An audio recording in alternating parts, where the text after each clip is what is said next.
இந்த ரிவ்யூல எந்த மூவி பத்தி பார்க்க போறோம்னா கார்த்தி லீட் ரோல்ல நடிச்ச வா வாத்தியார் எப்படி இருக்குன்னு தான் பார்க்க போறோம். படத்துடைய ஸ்டார்டிங்ல ராஜ்கிரண் தீவிர எம்ஜிஆர் ஃபேனா இருக்காரு. எம்ஜிஆர் இறக்குற அன்னைக்கு தான் அவரோட பேரன் பிறக்கிறாரு. அதனால எம்ஜிஆரை திரும்பி பிறந்ததா ராஜ்கிரண் நம்புறாரு. ராஜ்கிரண் எம்ஜிஆர் வழியில பல நல்ல கருத்தெல்லாம் சொல்லி வளர்க்குறாரு பேரனுக்கு. அதுக்கப்புறம் தற்காப்பு கலையா சிலம்பெல்லாம் கற்றுக் கொடுக்குறாரு. ஒரு கட்டத்துக்கு மேலே பேரன் எம்ஜிஆர் வழி வேணாம் நம்பியார் வழியே போகுதுன்னு ஒரு சில தில்லுமுள்ளு வேலைகள்லாம் செய்கிறாரு. அந்த பேரன் வளர்ந்து கார்த்தி ஆறாரு.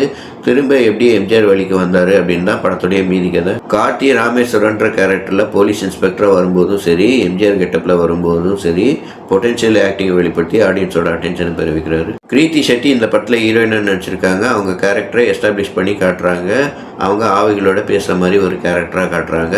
அதுக்கப்புறம் யூஸ்வலான தமிழ் சினிமா ஹீரோயினாக 2 பாட்டுக்கு வராங்க. அதுக்கப்புறம் ஒரு சில சீனில் தலையை காட்டுறாங்க. சத்யராஜ் இந்த படத்தில் வில்லனாக நடிச்சிருக்காரு. தெத்து பல்லாம் வச்சு நடிச்சிருக்காரு. ஆனால் அவரோட கேரக்டர் டம்மியாக எழுதப்பட்டிருக்கு. இதுக்கு இட்லி கடையில் வர ஏசி தாத்தா கேரக்டரே பெட்டர்னு நான் சொல்லுவேன். ராஜ்கிரண் இந்த படத்தில் எம்ஜிஆர் ரசிகனாகவே வாழ்ந்திருக்காருன்னு தான் சொல்லணும். பேரன்கிட்ட நல்ல கருத்தை சொல்லி கொடுக்கும்போதும் சரி, பேரனுடைய ஒரு சில விஷயத்தை தெரிஞ்சுக்கிட்டு ஃபீல் பண்ணுற மூமெண்ட்லையும் சரி ரொம்ப நல்லாவே நடிச்சிருக்காரு. அதர் கேரக்டர்ஸில் வந்த ஆக்டர் கருணாகரன், தேனப்பன், ஜிஎம் சுந்தர், நிவாஸ் ஆதித்தன் எல்லாருமே கேரக்டர்ஸை ரொம்ப நல்லாவே பண்ணியிருக்காங்க. படத்தோடைய பாசிட்டிவ் நெகட்டிவ் ரெண்டுமே பார்த்தலாம். இந்த படம் 2 hours 10 minutes போகுது.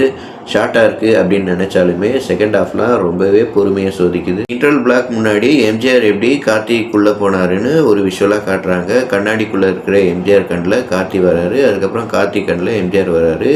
விஷுவலாக ரொம்ப நல்லாவே அமைஞ்சிருந்தது. Interval fight scene, climax fight scene ரெண்டுமே ரொம்ப நல்லா இருந்துச்சு. இருந்தாலுமே கிளைமேக்ஸ் ஃபைட் சீன் ரொம்ப லென்த்தாக இருந்த மாதிரி ஃபீல் கொடுத்துச்சு. வில்லனான சத்யராஜ் வெளி கண்ட்ரிலேருந்து ஆளை இறக்கி ஹீரோவை போட்டு தள்ள போகிறதா சொல்லுவார். ஆனால் ஃபைட் சீனில் பார்த்தா லோக்கல் ஆளுங்க மாதிரி தான் தெரியுது.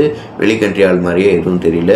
அதுக்கப்புறம் இந்த படத்தில் ஆனந்தராஜும் ஷில்பா மஞ்சுநாத்தும் எதுக்கு இருக்காங்கன்னே தெரியல. மஞ்சள் முகம்னு ஒரு குரூப்பை எஸ்டாப்ளிஷ் பண்ணி காட்டுறாங்க. அதுக்கப்புறம் பெரிய இம்பேக்ட் இல்லை.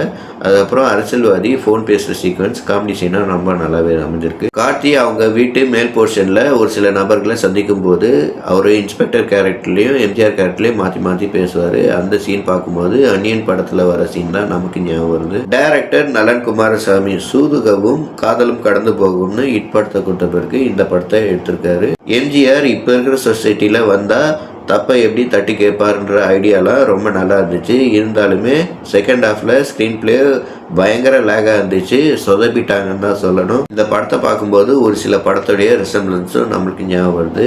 அன்னியன், மாவீரன், துக்ளக் தர்பார் இந்த படத்தையும் நமக்கு ஞாபகப்படுத்துது. Cinematographer George C William, editor Vetri Krishnan அவங்க பங்குக்கு சிறப்பாக பண்ணியிருக்காங்க.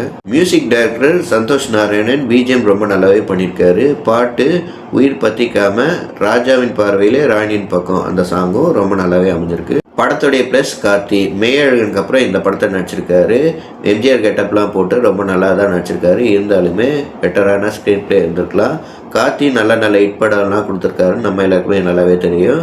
இருந்தாலுமே ஒரு சில மொக்கப்படமும் நடிப்பார்.